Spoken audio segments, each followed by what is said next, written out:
Hey guys, I really don't know what this is gonna be. I just know I wanted to kind of like share like the last year-ish and a half of my life. Um like record it and just kind of like put it on my Instagram page. And it's not because I feel like I'm gonna say anything wise or it's gonna be like, oh my gosh, you know, preacher, I just kind of wanted to share my experience of everything I've been through. And I've kind of been like waiting for a good time to do it. Maybe a time where I feel like more myself, because right now I'm just so pregnant and I'm like, you just got to deal with the things that come with pregnancy. Um, but I just figured, let's just do it, because if I plan it, it's just not going to happen.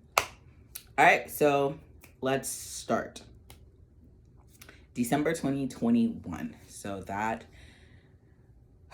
was about, because we're January 23. So December 2021, Justine and I found out we are pregnant. And I had just been, I just was just whack, okay? I've always been whack because I have PCOS and it's just hormone levels have always, but it was just another level of whack. So I was like, something is up. And I just decided to, one day I was just like, I'm gonna take a pregnancy test just to, I don't know. I don't know how I felt. I just don't know. But it came back positive. Found out we were pregnant in December. December is my birthday month and it's Christmas. So we ended up telling our family that we were pregnant on Christmas. Like we did the gifts, like it was a whole shebang. There's a whole video. It's on my page somewhere. And it was fun doing the Christmas gift and stuff like that. I was personally shocked because I had taken that year to try to regulate my menstrual cycle, and I was like taking supplements and nothing was happening. Then I found out I was pregnant, so it was just kind of like, what? And so I called the baby my miracle baby, because I'm like, Jesus did this, because I don't know what happened. It didn't sink in that I was pregnant until I was like 4.5-ish months. So anyways, March comes around. We are now 5.5 months pregnant. We're halfway through the pregnancy. And March 26th, I literally have a video on my phone of me like recording my tummy, because she was on one side and so it made my stomach look lopsided. And it was like 3 o'clock in the morning. So Saturday, 3 o'clock in the morning, I'm doing this video. I'm like, oh, I'm gonna show Jesse in the morning. We drive down south because we had to go to jam. Jesse was singing praise and worship for the conference. Spent a good old time in the Lord. Chris Hilton was the preacher. That's my cousin, y'all. Not really, but really. Spent a good old time in the Lord. Went home, took a nap, woke up, had a little pain. Well, this pain would come and then it would go, and then I was just like, my husband was like, what's wrong? I was like, I don't know. It's just kind of like, it comes and it goes. And I was just like, I'll just get it checked on Monday, because I was there Tuesday. And so I didn't want to I hate feeling like I'm bothering people. So I was just like, I'll just call them on Monday. A couple hours went by. I was telling Nicole what was happening. Maybe I should not be telling these people's names. Nah, that should be fine. I was telling Nicole what's happening, and she ended up telling me to call my OB. Called OB. OB sent me to labor and delivery. We get there, they monitor her heart, and they're like, oh, they found her heart, she's beating, she's moving. I'm just like, okay, great. So why, like, why am I here really, And I was also bleeding. So in my mind, I'm just like, so what's causing this bleeding? They did an ultrasound. Turns out, I'm an ultrasound tech, but I do for the heart. And so I know when an ultrasound tech like walks out, something's wrong. Okay, so she walks out, grabs the doctor comes and looks at the ultrasound, and he was just like, baby's feet was already out, she was on her way out, and there was nothing they could do. They couldn't show my cervix up, they couldn't, nothing, right? So I was transferred to a room, because I was in triage this whole time. Transferred to a room, and I went through the contractions, the pain, delivered baby. Jesse was the first one to see baby. He runs, goes get nurse. Nurses take the baby and takes her away for whatever they do. And she comes back and she asks me, "Do you want to see your baby?" It was a girl because we didn't know the gender at the time. And I said, don't judge me, but I literally told her, "No, I don't want to see the baby." I don't know why I didn't want to see the baby. I just felt like maybe it'd be too painful for me to see her, knowing that she's going to die or that so I thought maybe if I didn't see her, it wouldn't hurt as much, right? And so she was just like, "Oh, are you sure?" And I was like, "Absolutely." She walks out and my OB comes in. She's like, "I really do recommend you seeing your baby." And I was just like, okay. I feel like I'm easily persuaded. But anyways, I was like, okay. They come, she's all wrapped up, and they put her on my chest, and I'm holding this baby.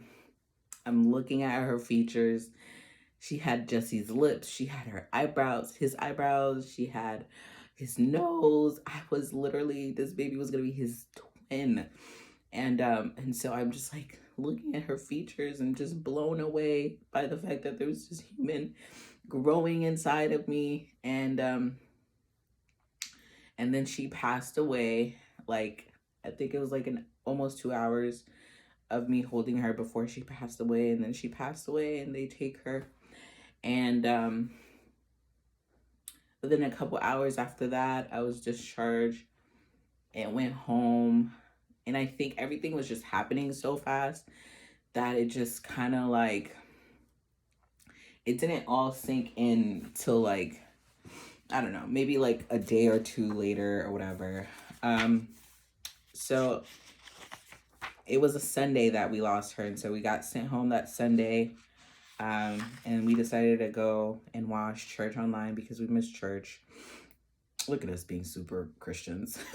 Lose a baby and go watch church service on YouTube. Anyways, we missed church and pastor, told the congregation about everything that happened with us. And it just all came like rushing in. I mean, like tears. We were just both crying. Like it was a lot.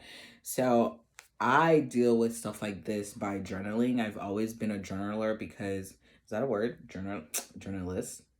I don't know. I've always journaled because in high school I like struggled with depression, and so I always wrote about it.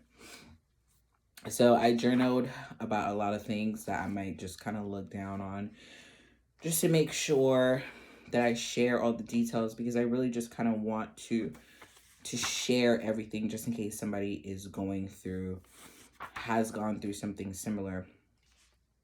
So after we lose this baby, I remember the doctor telling me, "You have to try right away." And then I was just like, yeah, whatever. Yeah, we'll try right away.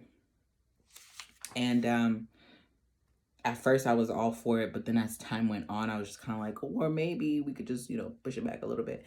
The thing with me and children is I felt like I wasn't that great with children, which is weird because I taught Sunday school in multiple of the churches I've been to. I've been a teacher, like whatever. I've done camp like with kids. I don't know. I just felt like I wasn't great with kids in comparison to other people. And because of also childhood trauma, I also felt like I couldn't be a good mom. Like I couldn't love my child the way I was supposed to. Like I wouldn't have it in me to be selfless and be a mom. And so when I said I'm gonna have children, it was always like in just way in the future. It just wasn't, it just was never now. And so that fear kind of crept in, and I was just like, maybe I'll just wait or whatever. Anyways, so I think it was like a week or two after losing her, we had to do her funeral. We had to have her funeral because she was born alive, and then she passed, and so you had to like bury the babies when they're born alive. And this is still all, very fresh, very new. And my pastor said something at the funeral. He said that Ava's purpose was fulfilled. And I even wrote it in my journal.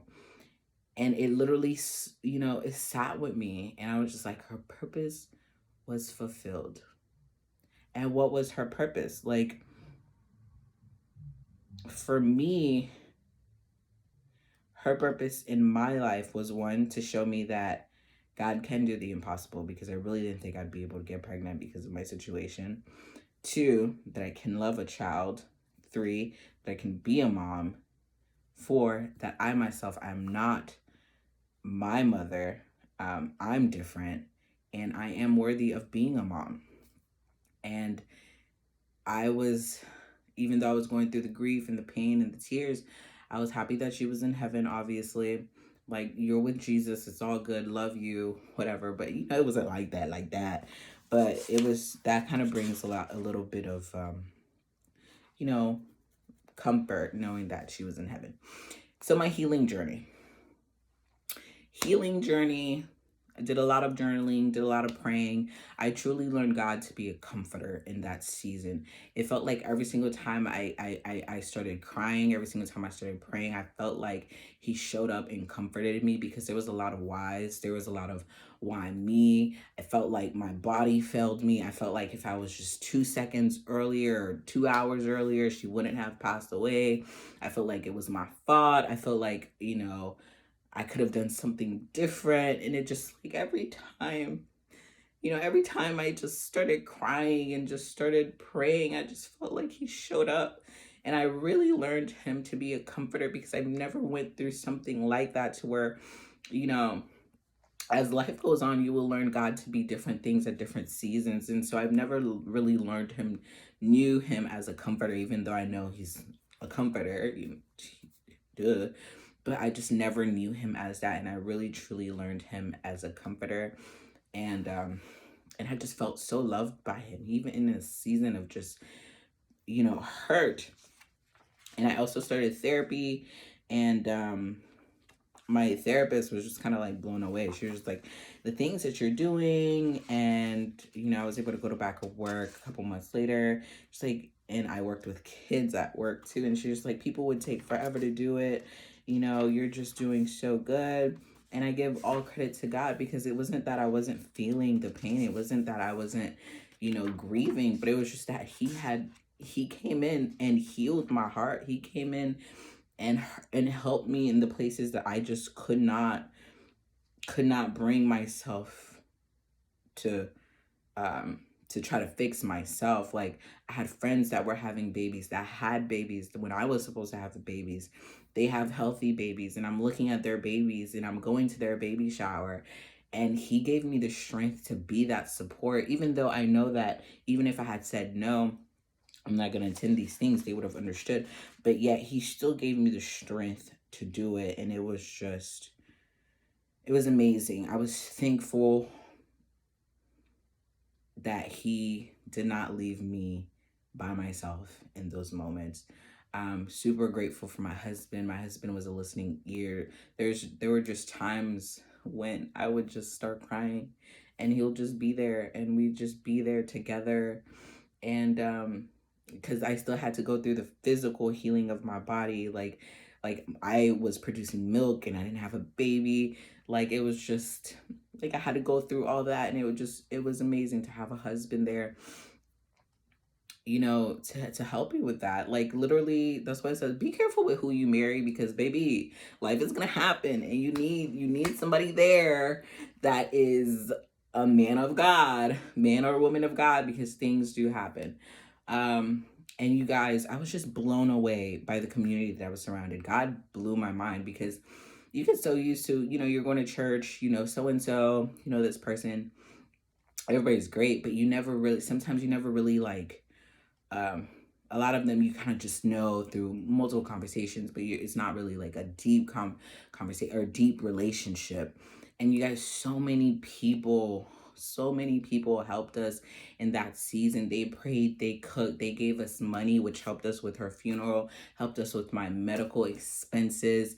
Like, they showed up and showed out for us, and it just blew my mind. I was just like blown away by the community that I was in, and my in-laws and my family, my friends. It was just the people that came and just kind of wrapped us in their arms. It was just amazing. And I'm just forever grateful. Like, I love the people I'm surrounded by. I love my circle. I love my church. I love our friends, like near and far. People that Jesse hasn't even spoken to years came through. It was just really an awesome, awesome thing. Okay, so thankful for my church and people. God showed up for me. There was healing through therapy. I really do recommend therapy. I thought it was a really good outlet for me just to just to talk about stuff and different methods of dealing with grief.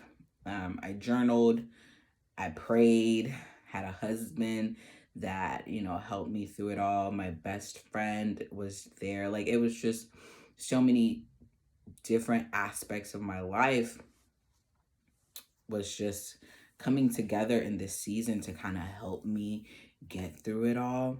And some of the fears that I dealt with in that season as well is like, what if this was like a one-time thing? What if this was like a freak accident and I can't get pregnant again and I'm not gonna be a mom? What if God is not calling me to be a mom? Like, it was just so many doubt and fear and like stupid questions. I mean, and just things that just like, why are we going through this, through your mind. Like, those were some of the questions that I was like thinking about. I was like, what if I never get to be a mom? And those were like and then there's the fears of, what if I do get pregnant and it happens all over again? And yeah, like, this is what I was writing in this particular page. I try to hold on to the idea that miracles are around the corner. He is still God. He still loves me. He still desires the best for me. If he did it before, he can do it again. He is my God, my dad, lover of my soul, my strength, my hope, my peace, my healer. Regardless of what happens, he is still these things to me. I had to come to a point where, that was journal entry. I had to come to a point where I had the mentality that God was enough for me. If I had another baby, God is enough. If I don't have another baby, God is enough. If my body can never carry a baby full term, God is enough. I had to come to a point where it was just like, God, it's you. At the end of the day, it's really not my husband. It's really not who surrounded me. It's you. So I had to come to a point where I had to just let that be my mantra. Like, pregnant or not, baby or not, mom or not. Well, in the future, I will always be a mom. Well, even though I lost Ava, like, whatever, in the future, and I'm obviously pregnant again. But God is God. He is everything to me. I'm trying to look at my notes to see if there's anything else I want to share. I did struggle with believing that there was like something better for me. Like, there was like more. Like, I didn't think that I'd get through the moment. And the moment that I was going through it, I didn't think that I could get through it. But God is good. God is good. So I mourned. I healed. I went back to work. I visited her cemetery since then. Ava Marie Wilson. She'll forever be my baby. She'll forever be the child that I had that made me feel like I could be a mom. I know it's super weird, but I really did not think that I was capable of being a good mom. Like, I didn't think I had it in me. But now that I've experienced this loss, I'm no longer, I feel like I was ignorant in my first pregnancy, like, of certain things that could happen. But I'm a little bit more knowledgeable about the process of pregnancy. Like, some people really struggle. Some people deal with miscarriages. And it all hurts. It all hurts. Those that have part of the TTC community and they're trying to conceive, and it hurts when it doesn't happen. Those that have miscarriages, it hurt when it happens. Those that deliver stillborns, those that deliver early and baby doesn't make it. It's all just, it's a lot goes into pregnancy, and it can be really, really painful, really hurtful, really. And then you question your purpose, you question who you are, you question God, you question your body, you question every portion, but I choose to believe that God is still in control of all these things. I never like God is in control.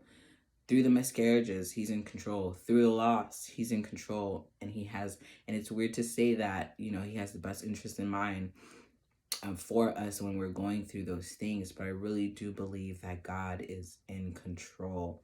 Like Ava's purpose was fulfilled. She taught me everything I needed to know in that season. And my heart softened. I feel like I had a brick heart, but my heart definitely softened to people you're surrounded by. You gotta love people. People are struggling in so many different aspects. You gotta show up for people the best way you can. You gotta be a listening ear. You gotta give grace where you feel like grace isn't deserved.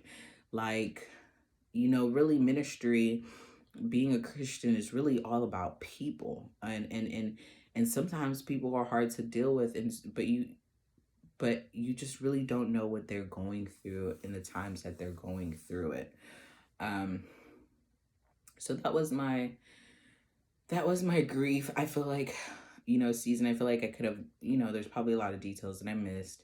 And if there are details that, anybody want to ask me about, that I can probably just send a message or whatever, or look more into my notes and talk about it. And then in my next video, maybe I'll talk about this current pregnancy and stuff like that. But yeah, March 27th, I lost my baby girl. It's coming up